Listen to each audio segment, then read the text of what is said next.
विनोद नाही ना, पोरं बिघडलं तुम्ही कशावर पोरं 70,000ची पल्सर पेटवून गेला, तो पोऱ्या 10वीला आहे, बाप ना आलाय की नाही, काय करील तो पोऱ्या नाही गाडी दिली तर काय करील, काय तुम्ही घालवा ना डोकं 2 मिनिटं, काय करील बरं, गेला घरातून निघून काय फरक पडला, होईल परत थोडं लांबल, पण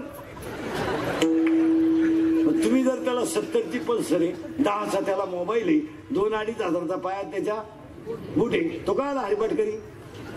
वरून त्याला 100 खर्चायला बापान द्यायचे पेट्रोलला, या दरिद्रीनं 100 द्यायची, इथं लई खोडीची, हा उलटी पोराला म्हणते अजून 100 राहू दे, त्याचं ऐकू नको, त्याच तो पहिल्यापासून कसाची, त्याला मी 9वी पासून पाहते, आता ते पोर आला हरिपाठ करी, माझा ते मोटरसायकलवर चाललं, कुत्र्याला लाद आणलं, त्याचा बाप पिसाळायला आता ह्या उन्हातील ऊत आल्यामुळे आता वाढदिवस साजरे करायला सुरुवात केली, घरी नाही करते ना, बाप नाही ना, मग 10व्या वाढदिवस यांची केक ठेवायचा चौकात, त्याच्यावर सामुदायिक लघवी करायची सगळ्यांनी त्या केकवर, आणि ती एकत्र करायची लघवी केक,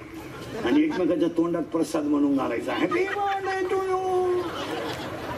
खरंय का खोट आहे, याला तुम्ही पोरांना जबाबदार धरता का बापाला, बाबा, आणि तुम्ही सगळं टॉपरा कोणावर होता, सांगण्यात 2-4 कानपट्टीत चुले, कुठं जाईल ते, आजपासून नियम करा बरं, 9 नंतर आपल्या घरात एंट्री नाही, स्ट्रिक्ट, शेजारचे म्हणले माणूस की नाही, तुला दत्तक घे, काय फरक पडला, 2 दिवस उपाशी मेल्यावर 3ऱ्या दिवशी ते 8:30लाच घरात येईल का नाही, बाबा आपण उगाच लाड करीत राहिलो महाराज, आणि त्याची